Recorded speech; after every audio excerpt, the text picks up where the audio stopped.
latest on President Trump's legal challenges in those key battleground states. For that, we turn to Corey Lewandowski, senior advisor to the president, Trump 2020 and the Trump 2016 campaign manager.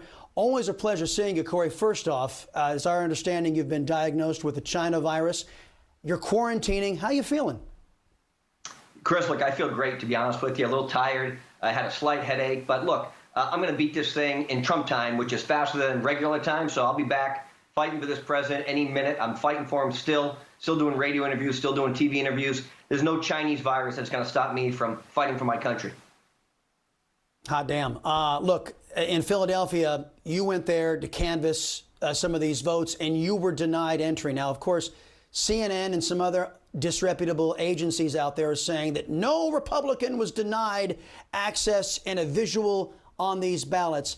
My understanding, that's a complete lie that's being promulgated by the biased press. Tell me.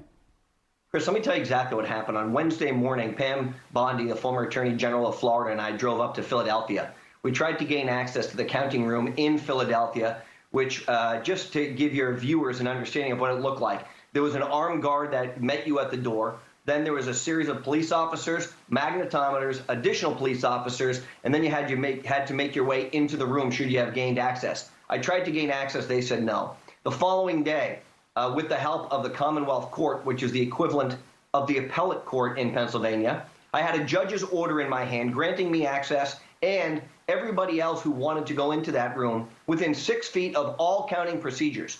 I provided that court order to the chairman of the Board of Elections in Philadelphia. I provided it to the sheriff of the county of Philadelphia and to the deputy chief of staff, the deputy superintendent of police for the city of Philadelphia.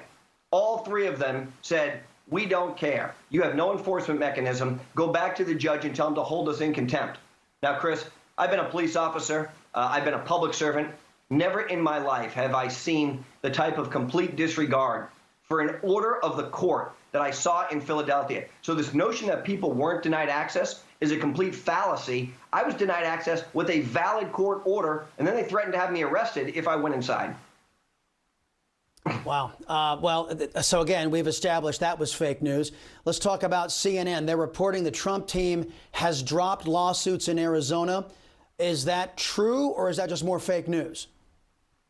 No, look, Chris, we haven't dropped any lawsuits yet. The truth is we have a very aggressive case in a number of places, including in Michigan, including in Wisconsin, obviously Pennsylvania for the irregularities that we've seen there. We are pleased with the notion that we're having a hand recount in the state of Georgia.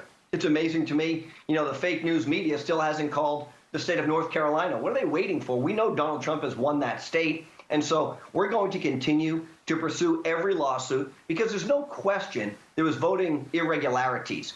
Look, I specifically pointed out a woman from Allegheny County in Pennsylvania who died, received the ballot from the county the day after she died, and then the ballot was recorded.